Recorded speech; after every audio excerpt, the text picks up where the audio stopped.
What is up, Steeler Nation? Welcome back to another episode of State of the Steelers. I'm Daniel, your Steel Curtain Network host.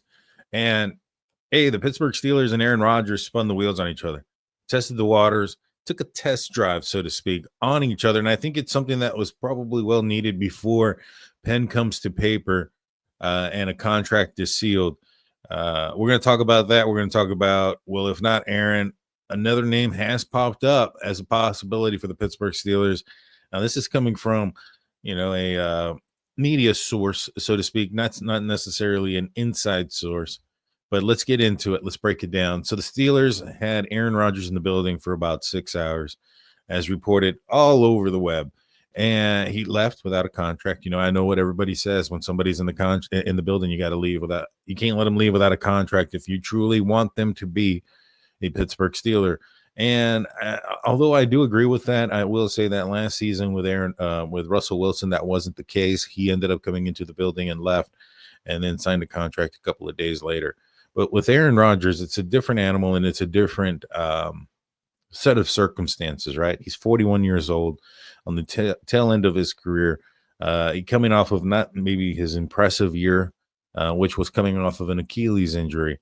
And you have to put all those things together and also look at the tail end of last season and say, hey, there was an improvement there.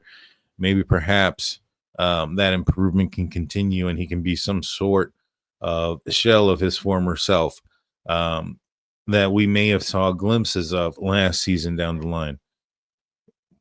But again, is the Pittsburgh Steelers organization an organization that is one that most quarterbacks are looking at and saying like, hey, that's the destination spot, right? For a team that has been constantly patient and have been the staple of stability, the quarterback position has been not, since the retiring of Ben Roethlisberger, the quarterback room has been a revolving door of players. The Steelers have now started their own little jersey, so to speak, right? But in the most important position, that has been the one that has been the least stable.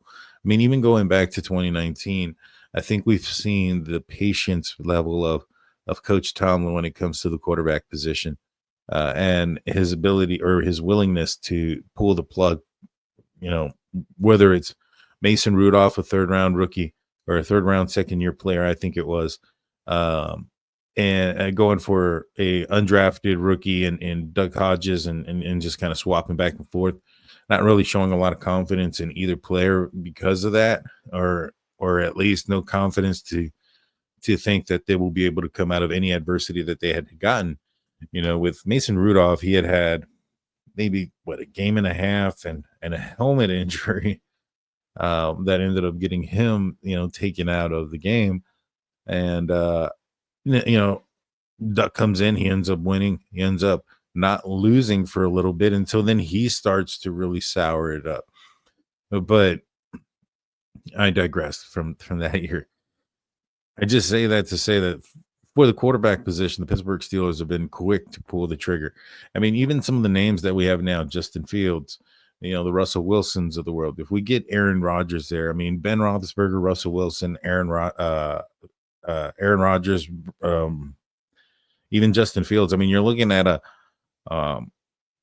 quarterbacks. If this was 4 or 5 years ago, Justin Fields on his rookie deal coming in, all the hype coming in from him, and where these other quarterbacks were at that time.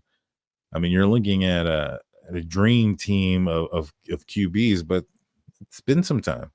And for Mike Tomlin to say that, insanity is doing the same thing over and over again and expecting something different, a aging quarterback at the tail end of their career has been something that he's been, I guess, comfortable dealing with because, he went out there, he got the, Kenny Pickett, and that lasted 2 years. Now, I think that was a mistake.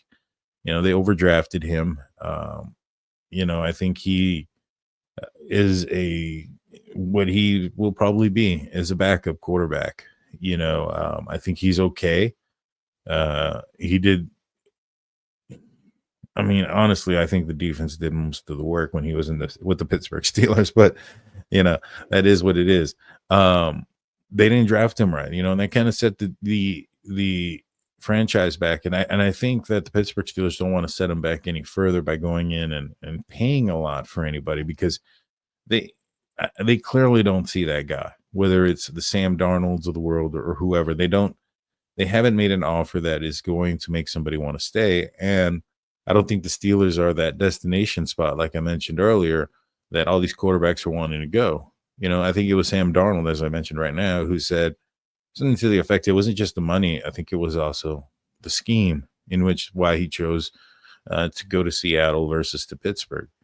And, I think, well, does that, when you hear these type of things, you hear how poor the facility is, right? Because the facility isn't that great.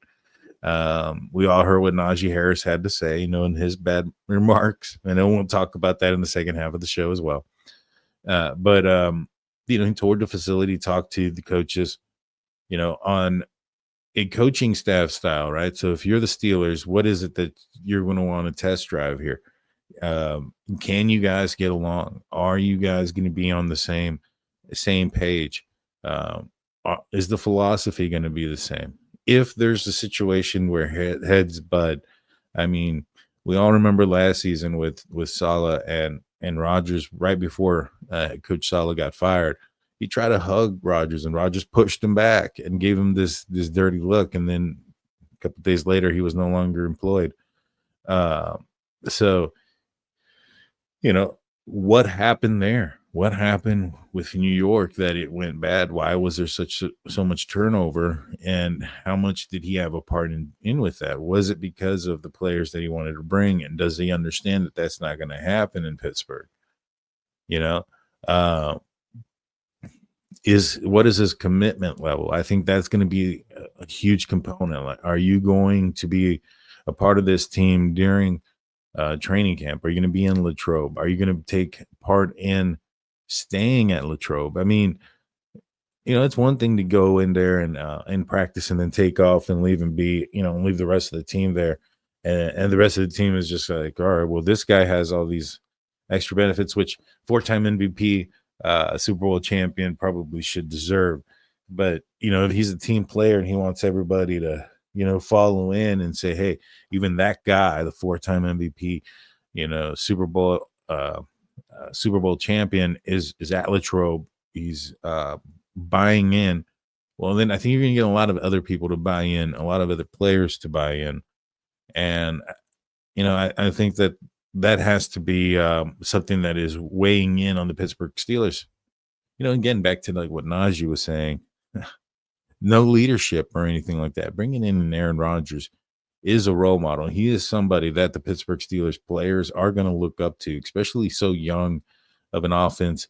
They're going to look up to him. They're going to want to, get on his good side. They want to have the ball thrown to him or hand it off or whatever the case may be.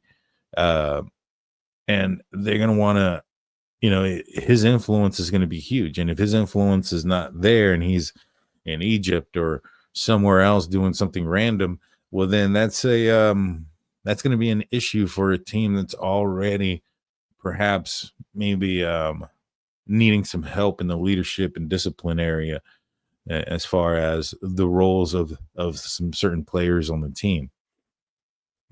The Steelers have to weigh all that in. Now, how is Aaron Rodgers going to mesh with what the Pittsburgh Steelers want to do as an offense? I mean, they're going from two very different philosophies in Justin Fields and Aaron Rodgers. One, or even Russell Wilson, Justin Fields, and the Aaron Rodgers / Mason Rudolph 10-year quarterbacks, right? Mason Rudolph, Aaron Rodgers, more of your traditional drop back quarterbacks. Maybe at some time, Aaron had a little bit of wheels to move around. I'm not sure how much he has of that left, given his age and injury. Mason Rudolph can move a little bit as well, but that's not his forte. With Justin Fields and Russell Wilson, especially had his calf injury not been an issue, I would have suspected and expected a lot more of RPOs in his game as well. But given the fact that he is older and had the leg injury and got injured just pushing a sled, they probably took that out of the playbook, or a majority of it out of the playbook. And so it's a completely change of philosophy, change of everything, even though it's the same offensive coordinator. You have to play to the strengths of your players. Um, and does that mesh with what Arthur Smith wants to do? And I mean, we looked at who he's had in the past in Ryan Tannehill, and yes, he's also had the Mariotas, et cetera. But I think his most success has been with Ryan Tannehill and a traditional drop back quarterback. So I think that works in the favor of Aaron Rodgers and the Pittsburgh Steelers being a match, so to speak. But we're gonna take a quick break. When we get back, we're gonna talk more about this and who else maybe perhaps the Pittsburgh Steelers could grab. Don't go anywhere. We'll be right back.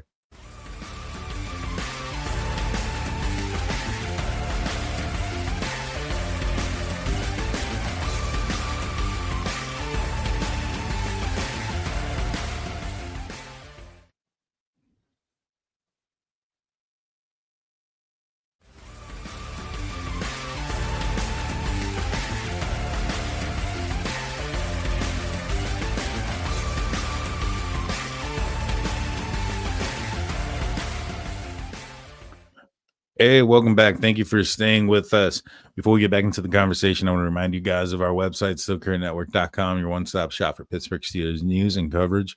When this information drops, or when the hammer drops and Aaron Rodgers becomes a Pittsburgh Steeler, you're going to find it out first there. So make sure you go in there, favorite it, star it, do that thing on your phone where you can turn it into an app so that way you can get to it quicker, and then share it as well while you're at it. That way, not just you, but your close friends and family that are also Steeler fans can get into the comment section and have a great debate with each other and our writers of Steel Curtain Network. So make sure you go and check that out, stillcurtaintnetwork.com, your one-stop shop for Pittsburgh Steelers news and coverage. That being said, let's get back into the conversation. Now, Aaron Rodgers needed to test drive the Pittsburgh Steelers as well. All right. Now, the Steelers figuring out, is he that leader? Is he that guy? Does he still have it? Maybe even, hey, throw us a ball or two. See how it spins.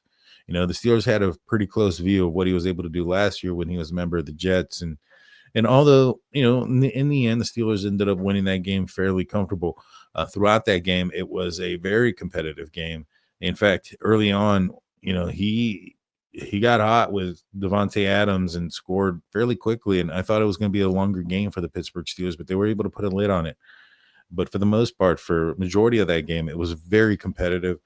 Beanie Bishop ended up getting or making a name for himself in that game, and ended up picking up Rodgers twice.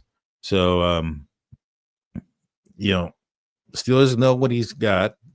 Has it improved? Did he get better physically as well throughout the year? Or was it just because maybe perhaps teams he was playing, you would assume the end of the year are probably your toughest part of the schedule, but I don't think they had too tough of one down the stretch. But I digress. But what does he need to check, right? He needs to know if he's a fit for the area. He wants to know of how much probably freedom he's going to have. Russell Wilson came out and stated that after the Bengals game that him and Arthur Smith butted heads, that there was a disagreement in philosophy, perhaps. Russell Wilson wanted to change certain things based on what he was seeing on the field, and the offensive coordinator didn't want him to go outside of the playbook, those type of things, which I think you're going to end up finding yourself having those type of problems with an Aaron Rodgers. Aaron Rodgers has played for a long time and has had a handful of coordinators, but I think that it's now at this point been the Aaron Rodgers playbook, what he's comfortable, what he wants to run. Very similar to like Ben Roethlisberger. Didn't matter at the end of his career who was the offensive coordinator, whether it be Todd Haley, Fichtner, or Matt Canada. It all looked the same. Now, there may have been some, a few things changed here and there. I think with Matt Canada, it was more motion and things like that. Before the snap, which was usually an indication of a pass, if I remember correctly. It was pretty predictable. Anywho, at the end of the day, it ended up being, once the ball was snapped, Ben Roethlisberger's playbook and his show, especially once they became successful in the 2-minute drill, or when Ben couldn't hear what the play was, quote unquote. Or I put quotations there. I digress. So Aaron Rodgers needed to feel it out too. And how is it going to work with Tomlin? They met for 6 hours. They met for 6 hours, and it seems like, based on the tweets, like it was a good test drive, but not good enough to sign paper on or sign ink to paper. I think he's probably wants to do the tour. He's probably going to want to see other places. Um, it's a little old school, to do it that way. A lot of places, a lot of guys now kind of go virtual. I mean, Najee Harris, he was fairly surprised about the, facility there in Los Angeles, meaning that he didn't get a chance to tour anything while he was there. As far as being a player visiting the area. So, there are things you don't see. He seemed surprised during his meeting. So, you know, as soon as they brought him in, they signed him. So he didn't do any pre-draft or visit there and then visited another place and then another place and come back. And, he seemed fairly in the moment there when he was talking about the facility, et cetera, et cetera. So that leads me to believe that majority of their if he was visiting other places, I'd say like pre-signed visits, as a free agent, they were done virtually. And then once he signed his name on the dotted line or came to agreement, that was the first time he actually toured the place. And that's not how it used to be. I think it used to be the way Rodgers is doing it, where you go and you tour a few places and then you make your decision. And then everybody would find out the next business day in the newspaper. But now information is a lot faster and it's more important and it costs a lot more because those who are first and right usually get paid the big bucks and come out with this information that us, the fans and viewers, are so dying to know right away, right? And so I'm going on a tangent now. I apologize.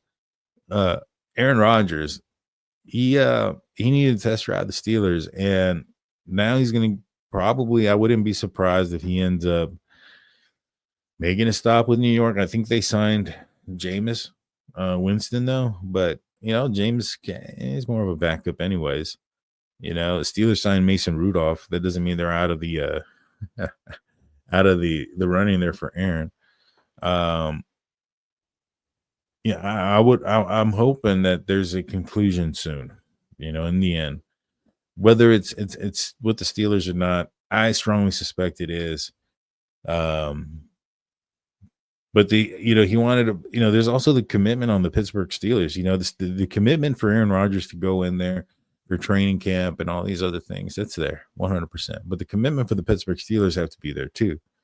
If I'm Aaron Rodgers, I'm going to say, hey, you want me to be this leader, this guy, go all in, but you're only giving me 1 year. Now, granted, he's 41, had an Achilles repair not too long ago, and hasn't looked his form or prior to the injury since his injury. So, there's some room for caution.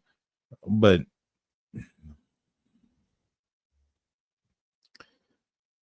could the Steelers guarantee some money to bring in the guy that they think that is going to give them their best shot to win a Super Bowl this year? In their guaranteed money in the second year? Yeah, maybe. I think the Steelers have a plan, though. And I think their plan is always been next year's draft. The Steelers, I think, want to draft their quarterback of the franchise in next year's draft. And they don't want to put themselves in a position where if they go out there and draft a quarterback high or give somebody a contract for X amount of years that they may not be able to do so, which I don't know if that's necessarily the right approach. Even if you sign Aaron for 2 years, give him some money. If you bring in a guy next year, I'm not sure if you're necessarily going to want to just give him the keys like that. I mean, even with Kenny Pickett, it wasn't a guy that the Steelers, I think, intended on giving the keys, even if he was ready week one of his rookie year, which I do not think he was. I mean, all the reports from those that were watching and the insiders were that he was probably where he deserved to be at on the depth chart.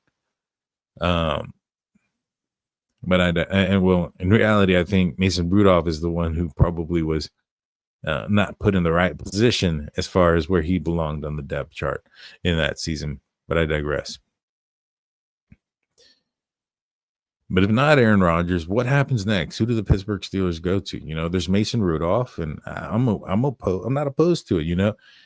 I'm waiting for Mike Tomlin to come in and It's say, our intention as we sit here today to give Mason Rudolph an opportunity to start. He's a veteran guy. He's a backup, but he's also a veteran guy. I think we're all ready to hear that again. He's a backup, but he's a veteran guy. We're going to give him the opportunity to start. I don't know. I mean, after seeing what he did at the end of 2023, even in that Super Bowl, wow, even in that playoff game against Buffalo, I thought he played very competitive. I think that the players around him may have been, a little nervous about the stage. A lot of people put the ball on the ground. Even Mason put the ball in the hands of another player. But to be honest with you, that throw, that decision, I think maybe if he puts it just a little bit on the outside, maybe if Deontay comes back a little bit more, that's probably a touchdown, and it's a different story and a different ball game at that point. Can he be the guy, you draft a dude in the 5th round or something like that, just to kind of build up to be your Landry Jones of the future? Get through this year. You have DK on one side, George Pickens on the other. I'm not sure if you're going to have that opportunity next season. Worst case scenario, just franchise George Pickens. At the end of the day, I don't think that DK Metcalf's actual contract is that 150. I think it's 3 years, 86 is what he's guaranteed or something like that. There's a lot of money on the back end on the last year that's fluffs everything up, et cetera, et cetera. And so you got some money there still. And, if George works out, you can franchise him or sign him. Look at what the Bengals just did with their 2 guys, and they have their quarterback signed. So if you can get one in the draft, then, you have that problem solved for a while. You know what I mean? As far as cap goes, and I can only expect that money's going to go up from here as far as the salary cap, given the deals that the NFL is making with paid for service or paid for viewage services like the Netflix, like the Amazon, et cetera, et cetera.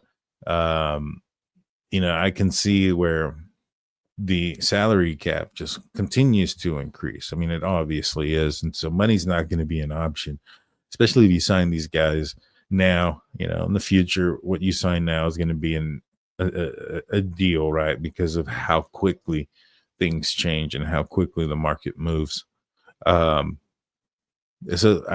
You sign them, you bring them back if they work as a good tandem. Whether or not they're a cancer to a young quarterback. Like, let's just say they're a cancer all year. You're drafting a quarterback next year. You're not going to bring them back. To damage that young quarterback's ego, moxie, or any of those type of things. So, I wouldn't be opposed to giving Rodgers, a second year, but I think the guaranteed part is probably the bad, where he's looking at. Let's just say that they went with a 2-year, $65 million contract, $45 million guaranteed. I would be okay with that. That's a $15-ish million, maybe a little bit more than that, a little bit less than that, $12 million risk that, it's not going to work out, and you're going to pay him $12 million next year to sit on the couch or on somebody else's team. That's a risk you pay. You know what I'm saying? That's just what you got to do. But if not him, is the draft. Well, there's another insider that's come out who's maybe been watching myself and Shannon White, because me and Shannon White had this discussion several weeks ago. And then again last week on the Hangover, where we discussed perhaps maybe even bringing Brock Purdy in from the 49ers. The 49ers have shipped off a lot of players. I believe that was to pay him, that way they could have some money to pay him. But if he's not coming to terms, they got Mac Jones, who's the guy that they initially wanted there. Maybe the 49ers would be tempted to let go of Brock Purdy. Him with the Pittsburgh Steelers is not a bad situation. Now, that completely throws out the quarterback in next year's draft, because with Brock Purdy, you're going to be paying him a pretty penny for a few years. But you can't get wrong on this decision now, because this decision would definitely put the Pittsburgh Steelers back if they get it wrong, for years. So you'd have to get it right. You're going to end up paying him a significant contract for a while. And for those that are concerned about the fact that maybe he's a system quarterback, well, the Steelers system, if you have somebody that can stand in the pocket, I think is going to work well. I think decisions have to be made quickly and the ball needs to come out faster. And I think that's something that fits with a Brock Purdy. He's a very smart guy. One of the things that he did to the Pittsburgh Steelers when he was playing the Steelers, and I broke down that film, was he made his decision fairly quickly. He made the right decision fairly quickly, and he acted on it without, very decisive player. So, I think he would also have the players around him, the DK Metcalf, George Pickens, whoever the Steelers end up getting in the first round. I strongly suspect the closer we get there, could be that Ashton Genty, if maybe perhaps even move up a little bit to get him. I think there's a possibility of that. I mean, you have a lot of pieces around him, and a guy who can get the ball out quick enough. That way it'll help the offensive line. Plus, the two wide receivers on the outside is going to help out the running game. I mean, that could be a very, very potent offense, and an offense that I could see be championship level, with a move like that. That's why I think that the quarterback position, or this team, so to speak, has really, really put themselves in position for that one position of quarterback. This is 2003. Steelers could get their Tommy Maddox, but hoping to get a Ben Roethlisberger in next year's draft is going to be the face of the franchise to do some really good things, because the rest of the team is going to be pretty good around him. And, this offensive line, I think, is going to get better. Would I be down for Brock Purdy? 100%. I think that would be a huge, huge add-on. I think he could be that guy. Would I be sad if the Steelers don't get him? No, not at all. I'm still hoping and planning for Manning, is what I've been saying. Planning for Manning, Archie Manning in next year's draft, or somebody else who's supposed to be next year's draft is supposed to be better at quarterback position overall. I think maybe perhaps you can find your franchise there, but you put everything around that player already. I really like where this team is going, built around. We'll see how it goes in this year's draft. But for this year, I think that if the Steelers want to hold up that 7th Lombardi, and I think they're trying to make the right decision by going after Aaron Rodgers. When will he sign? I don't know. A lot of people are pointing out closer to the draft. And the longer it's been, the more likely that's probably going to be the case. But if teams start dropping out and the only team that's left is the Pittsburgh Steelers, well, being patient ended up working. But that's all I got for you guys today. Please hit that like button, subscribe, share, follow, 5-star, whatever it is, wherever it is that you're listening to this at. We truly appreciate that. I'll be back on The Hangover on Monday night with Shannon White. Until then, you guys be safe and go Steelers. Peace.